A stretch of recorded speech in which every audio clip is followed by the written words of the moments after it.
air. Pressure to push water to the straw, causing it to flow. Conversely, closing the gap halts the flow of water by eliminating the pressure. దీన్ని హాస్పిటల్స్లో నేను చూసాను నిజమే, కానీ దీని కింద principal ఏంటో నాకు ఇన్నాళ్ళు తెలియలేదు చెప్పే వరకు. చాలా బాగా ఎక్స్ప్లెయిన్ చేశారు పాప. థ్యాంక్ యూ అమ్మా. 3D shapes in our life. 3D shapes we can see all around us.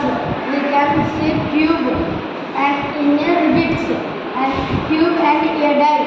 A rectangular shape results in the rivets.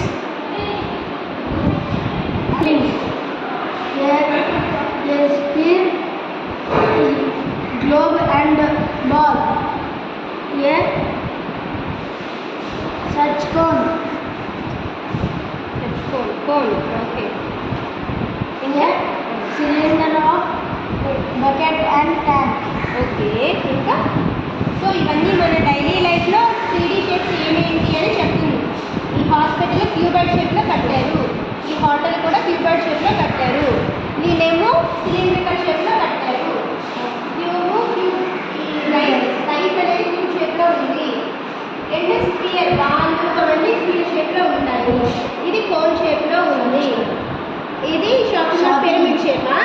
Pyramid shape. మరి ఇదేం షేపు? Triangular prism షేపా? చాలా బాగుంది. నన్నుగా చేసాం మొత్తము. చాలా బాగా చేసావమ్మా. పాపా నువ్వు ఎక్స్ప్లెయిన్ చేసింది ఏంటమ్మా ఇది? Drip irrigation. డ్రిప్ ఇరిగేషన్ అంటే ఏంటి? Drip irrigation అంటే మొక్కకి ఒకేసారి వాటర్ పోయకుండా ఒకేసారి వాటర్ పోసామనుకో, వాటర్ కొద్ది మొక్క తీసుకుంటుంది, మిగిలినంత వేస్ట్ అయిపోతుంది. ఓకే. అదే ప్లాస్టిక్ బాటిల్లో హోల్ పెట్టి మొక్క పెట్టి డ్రాప్ పడి మొక్కకు చేరుతుంది. ఓకే, ఒక చిన్న మొక్క అయితే ఇలాగా బాటిల్ కన్నం పెడితే డ్రాప్ వచ్చి దానికి ఎంతసేపు అయినా వాటర్ సప్లై అవుతుంది. అదే పెద్ద పెద్ద తోటలు అయితే ట్యూబ్స్ ద్వారా పెడతారు. అదేనా? నేను చూసాను దారిలో వెళ్తున్నప్పుడు. నువ్వు చెప్పిన తర్వాత నాకు అర్థమైంది వాళ్ళు ఎందుకు అలా పెట్టారు. చాలా థ్యాంక్స్ అమ్మా చెప్పినందుకు. Thank you so much.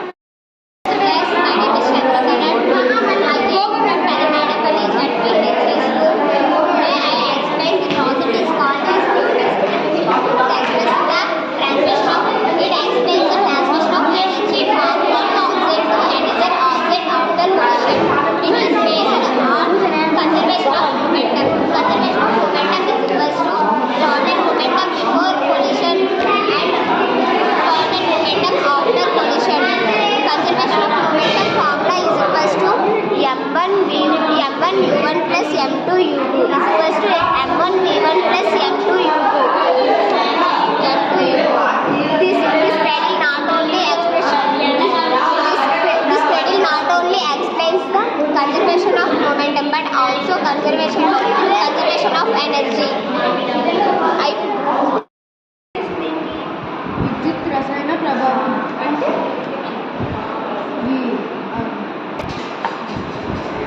విద్యుత్ రసాయన ప్రభావం. బ్యాటరీ నుండి విద్యుత్ ప్రవహించి